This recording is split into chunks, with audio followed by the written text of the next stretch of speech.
You make your way past the rusty ravine, through the ebb and maw of the cave all the way up the bluff, emerging at the summit without a scratch on you.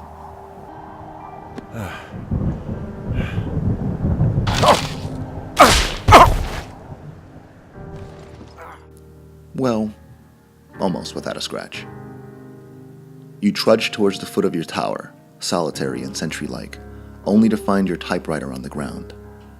Shards of glass are peppered around it, glinting in the dying sunlight. This is wrong, you think. You feel a rush of panic as you realize someone has violated your safe haven. Making your way up the stairs, you spy the broken window, shattered from having your typewriter thrown through it. Your fortress of solitude has been vandalized, violated. In a fit of anger and disbelief, you use your walkie-talkie to call it in. A woman, your only companion for the duration of the summer, picks up and asks if you feel safe. You pause, unsure how to answer. This is Firewatch in a nutshell. An immersive, lonesome, mysterious, and often beautiful game. It's brought to us by Campo Santo, a tiny dev studio filled with game designers who are as talented as they are seasoned. While the majority have spent some time working on other noteworthy projects, two of its designers in particular, Jake Rodkin and Sean Vanneman, hail from some serious pedigree. If those names sound familiar, they should.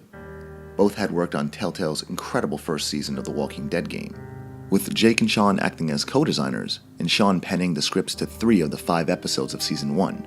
Anyone who's played The Walking Dead can attest to how emotional and effective its storytelling is. People still lament over the final minutes of No Time Left, or the heart-wrenching choice and long road ahead. You know the one. So, as one would expect, hopes were high for Firewatch. On paper, it's not the most captivating concept.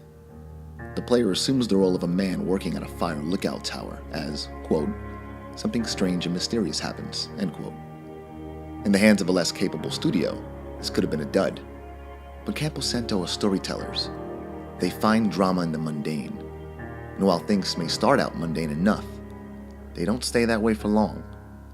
At its height, the narrative becomes a Gordian conspiracy so compelling that you'll likely play through it in a single sitting. Just don't expect any gun-totting or heavy adventuring. Firewatch isn't that kind of game.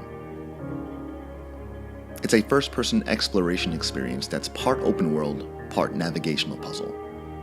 You'll spend your time traversing through a polychromasia wilderness so large that you'll likely be required to use a literal map and compass. There are no menus, no HUD or waypoints. Just you, your tools, and nature. As such, Firewatch has a survival sim feel to it. But a survival sim it is not. Your verb set is quite rudimentary. You walk, run, climb, and talk. That's about it. Though rest assured, the gameplay might be simple, its narrative most certainly is not. You play as Henry, a man escaping from the hardships of life in the Wyoming wilderness, where he's recently taken a job as a fire lookout at Yellowstone National Park. What those hardships are actually revealed right from the jump, as the game's narrative begins with a text-based choose-your-own-adventure, starting in 1975 and spanning up until the game's beginning proper in 1989. Henry's secrets are revealed to you right away, leaving nothing for the player to discover about the protagonist. This may seem an odd choice for fiction, but it actually allows for the mystery of Two Forks and your companion character, Delilah, to take center stage. It ultimately ends up being a wise choice, since your response to these two forces is the very crux of Firewatch's raison d'etre. Your companion is Delilah, who you communicate with via walkie-talkie. Conversations play out with dialogue trees and are timed a la The Walking Dead style. It's through these that you can choose to engage or ignore Delilah, both options providing viable and interesting responses from her. Delilah's temperament is immediately set up as a counterpoint to Henry. She isn't a foil per se. Both characters are very similar. They're both flawed, playful, quick-witted, guarded, paranoid, vulnerable. However, where Delilah is extroverted in nature, Henry is introverted. They both start out pretty unassuming, with Delilah being a complete clean slate. The player already knows Henry's dirty laundry right from the beginning, but over the course of the game's 3 to 4 hour duration, Delilah reveals some pretty juicy deets about her personal life. I won't go into detail about what those are, because it's those details which make Firewatch worth playing, but let's just say they prove that even the most average Joe or Jane can be anything but. Much of the success can be attributed to both the writing and acting.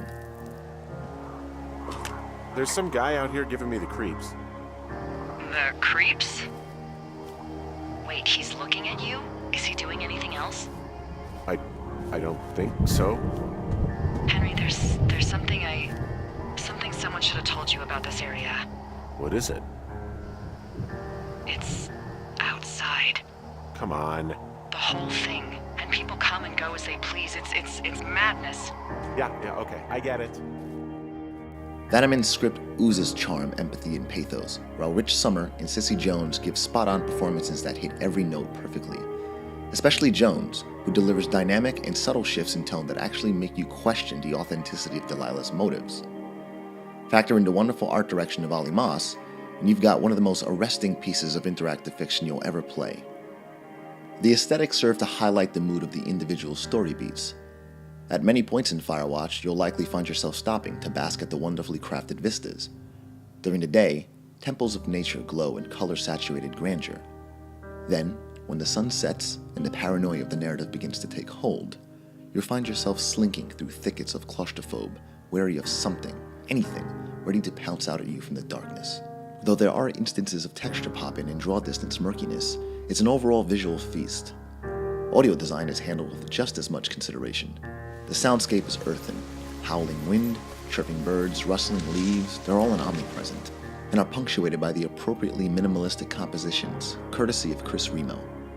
Gentle piano stabs, reverb-laden clean guitar, and thumping synth lines embellish the emotional overtones of the narrative tension. They're incredibly effective. Firewatch's DNA owes much to its lineage. The Walking Dead leaned heavily on story.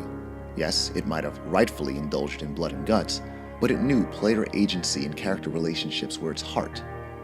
Firewatch adheres to a very similar design philosophy, minus all the,